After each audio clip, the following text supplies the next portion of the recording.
Welcome to This Youth Generation, working to improve the quality of life for youth in our community. I am your host, Deon D.Price, author and youth life skills coach. I'm looking forward to engaging you on the topic of critical issues concerning today's youth generation by way of informative edutainment through storytelling, discussions, and interviews. If you're a parent, educator, or youth worker, this program will be a valuable resource for you. Let's get to it. This Youth Generation, Deon Price. Thank you for joining me.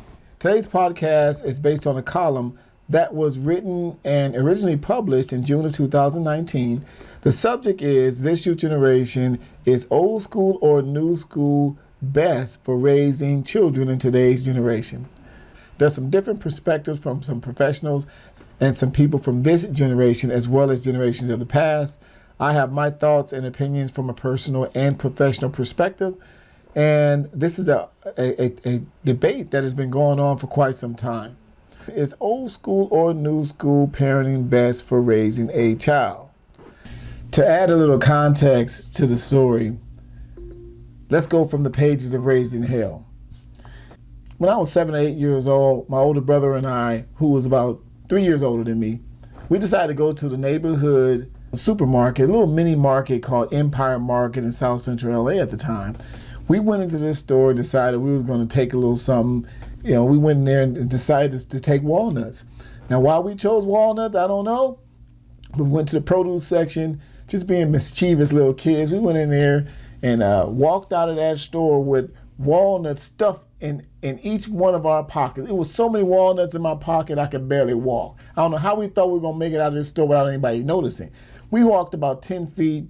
Of course, the manager, security came in up to us, startled us, tapped us on the shoulder, said, "You guys get back in here. You know what you did." Of course, we know we were busted. I was nervous not only about, getting caught, but I was thinking about the consequences of my mother coming up there beating the hell out of us in front of everybody. I had a healthy fear of her at the time.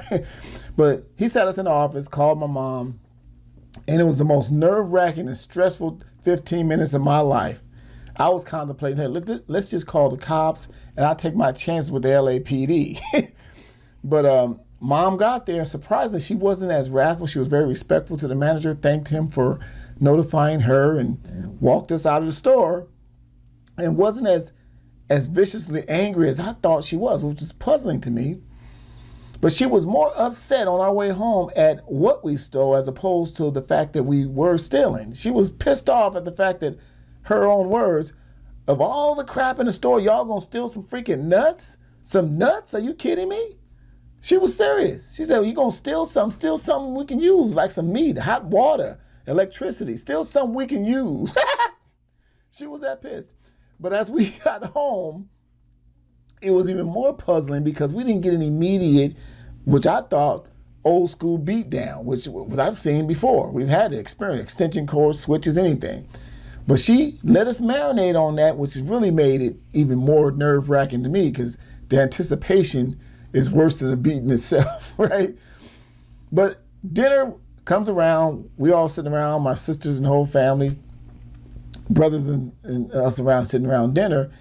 And to my surprise, and me and my older brother's surprise, she sat dinner down for everyone else and sat in front of us, a huge bowl of, you guessed it, walnuts, a cake bowl full of walnuts in front of me and in front of my older brother, and said, since y'all want to steal so damn bad some walnuts, this is your dinner for the next few days. And we literally had to eat walnuts for breakfast, lunch, and dinner until I was literally sick to my stomach. To this day, I won't eat a walnut to save my life. That is considered that old school parenting, that old school type of discipline. And it led to me not wanting to steal, for one.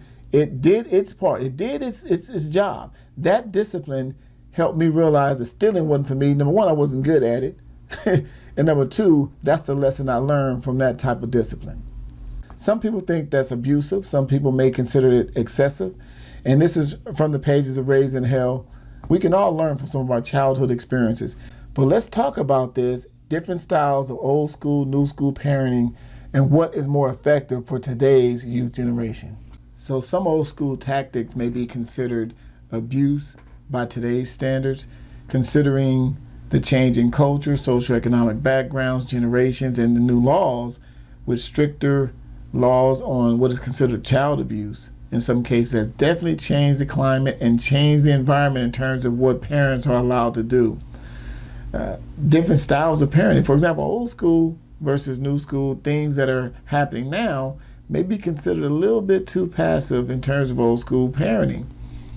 Giving allowance for chores, some consider that as a privilege. You're doing what you're supposed to be doing. Some parents say, I'm not paying you to do what you're supposed to be doing. Chores is a necessary part for the development of a child. That's part of your responsible development. I'm not paying you for that. Some parents say, I'm giving chores, I'm giving allowances for good grades, allowances for doing chores. Old school parent, and in my case, my parent looked at me funny when I asked for allowance. Allowance? Are you kidding me? She said, I'm allowing you to live here for free. That was her response. You're doing what you're supposed to be doing. You're earning your keep. Providing too many privileges can cross the line of being entitlement. Some generations, some parenting, some child psychology and parenting experts convey the message that you can do too much, and it crosses the line of providing too much, creating the generations of entitled young people. And we're seeing a lot of that.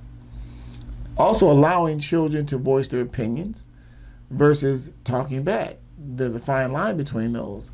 You know, some people in certain generations, if you said a firm no or something to a child, they accepted that. Sometimes you allow your children to have a voice their opinion about their concerns and their express themselves, but sometimes that can lead into not respecting adult authority, talking back. I was trained early age living with someone with quick hands. My mother had very quick hands. She would pop me in my mouth for saying something out of pocket. She'd have a cigarette in one hand and a cup of coffee in the next, and would pop me right in my lips. With the same hand she had the cup of coffee, and wouldn't spill a drop, by the way. It was kind of a trip. She was that quick. It was like living with Bruce Lee.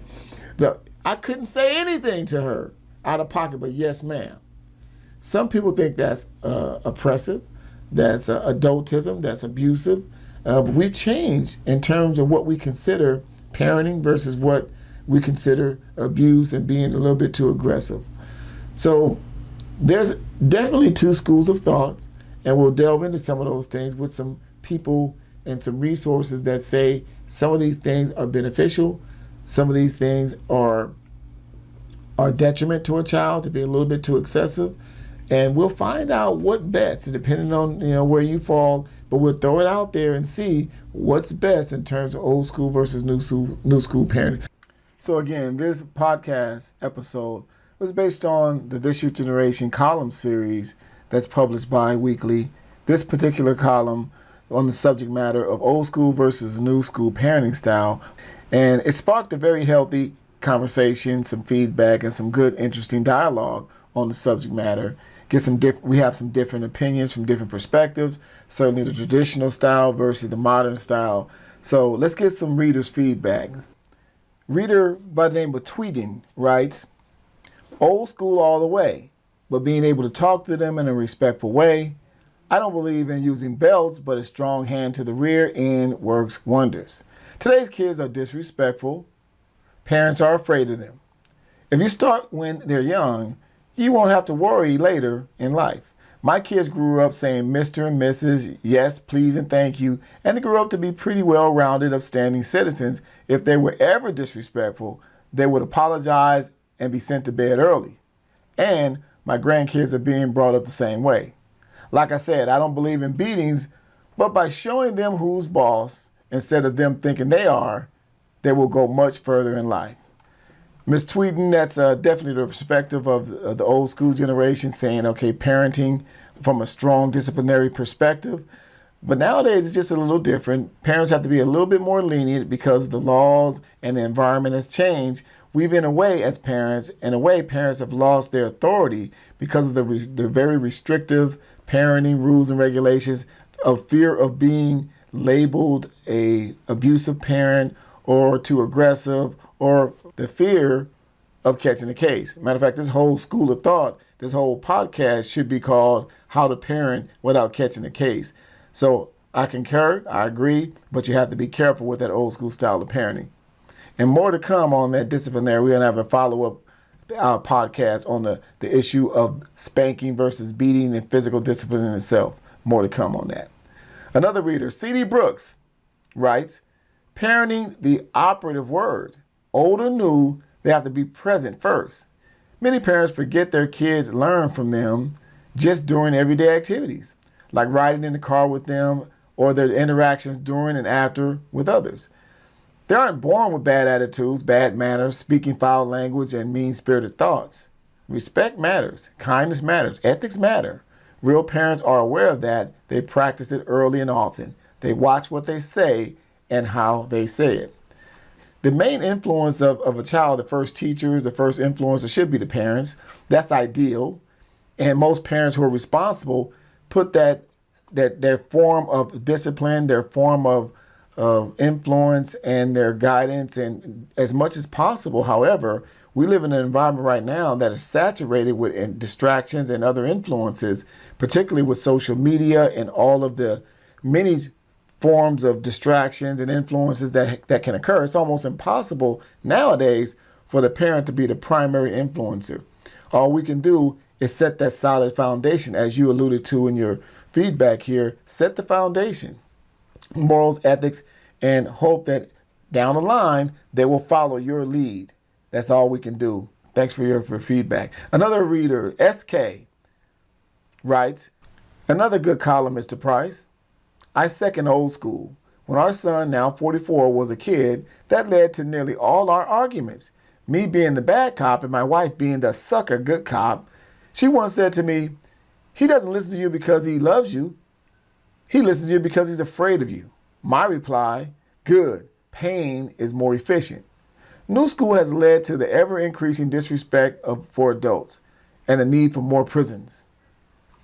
I hear what you're saying there, SK, and I definitely understand that dynamic between parents, the mother versus the father, the manipulating youth who kind of side one versus the other, and the contrasting styles of discipline. You need a little both of those. I understand your pain. But to your point about being feared by pain rather than respect, that's an interesting standpoint, because you would rather be respected out of merit and your position and authority. But if you have to get respect at all, respect out of fear of consequences is better than no respect at all. Wise man once told me, I'd rather be feared than respected. And why he said that, I asked. He said, because ultimately, if you don't fear anyone, that respect will never be there. Sometimes someone can take, if they don't respect you, they'll take your kindness for weakness, and that respect will dwindle over time. As a parent, we want to maintain that respect by any means. So again, thank you for reading, and thank you for your feedback. Okay, to add a little insight and professional perspective on the subject, let's consider 5 signs you are a good parent, from Dr. Becca Bellinger from the website parenting.com. Number 1, tell your child you love them and show it each day.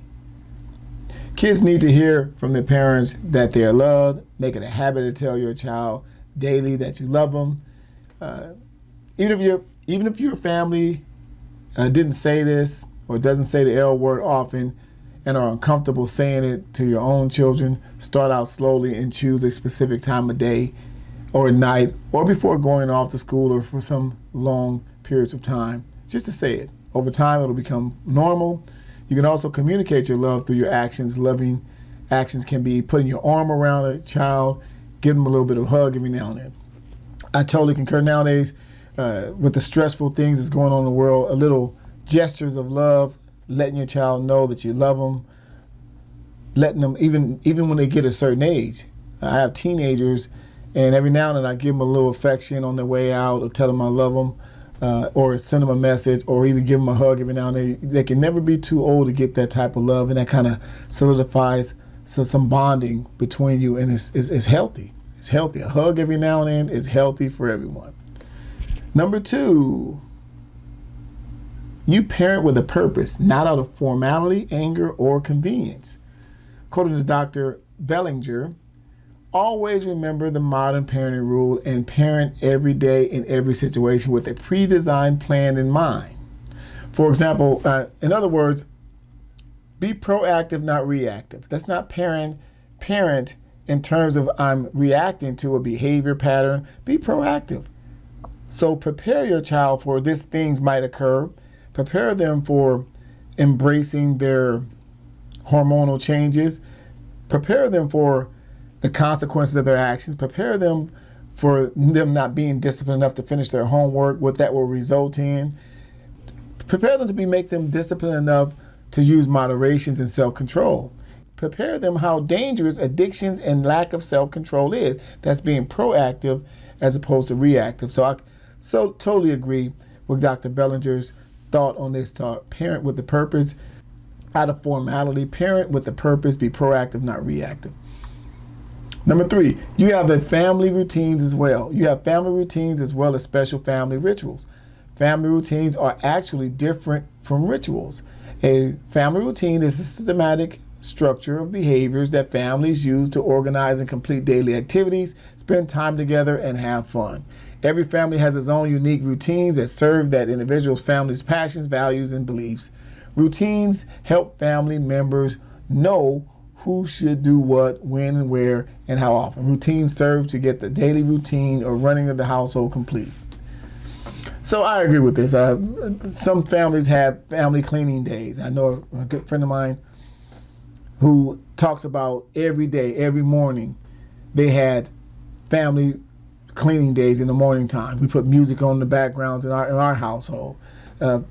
Having those cook nights, those cook days, everybody participated in meals. Sunday morning or Sunday evening meals. Everybody sat behind at the table. Everybody contributed to the meal, and everybody sat around the table. One person was eating in the room, one person eating outside. The family dynamic is intact. I highly recommend that, particularly nowadays, the modern family, where everybody's all over the place with social media and our devices. Sit your family down, and I highly recommend you do a routine every morning, every night. Whether it's dinner time once a week, twice a week, if that's feasible, make it a routine. Have a monthly family day. Make it mandatory for even your teenage kids to participate in family activities. That creates a culture and a heritage, and I think that's healthy. Number 4, you might not always know what to do as a parent, but you know how to get the knowledge and support you need to parent effectively. That's egocentric parenting. In this perspective, Dr. Bellinger is saying, don't think you know everything. Every kid is different. Just because you're parenting one child, that second or third child, if you have them, may be totally different. So don't think that you know everything as parent. This thing is a constant learning experience. Environments change, personalities change, cultures change, generations change. Things are all affected, so therefore you can't do the same thing and think that's going to work consistently in every situation. So be humble enough to know you still got a lot to learn, no matter how old you are and no matter how many kids you've raised. There's still some things to learn and some resources, so you can humble yourself and say, hey, I need a little insight on this. What would you do in this situation? I had 4 kids, and my first child, I thought I was the greatest parent ever because he was humble. He listened the first time. I'm like, this is easy. But boy, when that second one came along, Lord have mercy. It was like, what happened? Same household, same environment, same everything, but he was a little bit more impulsive and a little bit more emotional. And I'm like, what the hell happened? Nothing happened. Personalities change. Human beings are different. So just know that there's resources out there and you can learn even as an experienced parent. Number 5. You are consistent in your parenting. I'm not the only parenting expert who preaches consistency, so it must be important, right? When you're consistent with your parenting, you are non-verbally communicating to your child that your passions, values, beliefs are so important that you live them every day.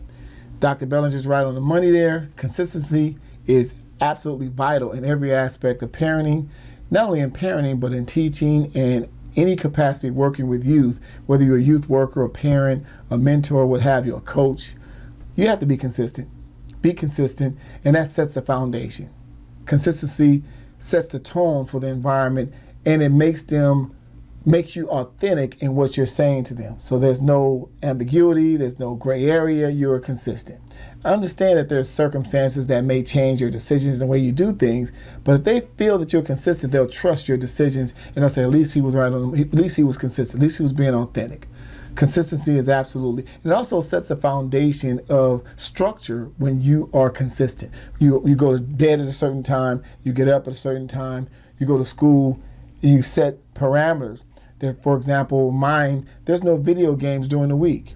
One day a week, there's no television. You read, some things like that. You get up and do an activity. I don't care what it is, physical activity, you're doing something. That's structure. No video games during the week. Maybe there's some exceptions for some every now and then, but for the most part, there's no video games. That's a luxury if you've handled all of your business during the week. You've earned the right to do video games and these recreational activities. So in closing, let's add a little scripture to put some perspective on this topic and discussion. From Proverbs 1:8, listen, my son, to the discipline of your father, and do not forsake the instruction of your mother. That's from Proverbs 1:8. That puts it in balance, and that's in harmony with what I recommend. I think we should just put a healthy balance between the two. Number one, old school will get you in trouble. So to avoid catching a case, this whole subject matter should be called How to Parent Without Catching a Case. So I would put a healthy balance between the two, add a little old school, traditional, classic parenting, but inject some modern, more therapeutic, more tolerable balances of types of parenting. I would add a little both, a little modern, a little old school versus new school. Plant a seed. Similar to what the scripture's saying, the disciplinary father tactic is kind of old school, but the instruction and detail is the new school. You need that balance between the two. So I would also include some resources. The resource here we like to offer is from Dr. Bellinger. She has a very detailed and very nice ebook called The Modern Parenting Blueprint. And I'll leave a link to this, a good resource for you. It has some details on it. There's some very helpful tools and tips on how to parent in the modern generation. Thanks for listening. Thanks for watching. This Youth Generation, D.Price, just a humble servant trying to make a difference.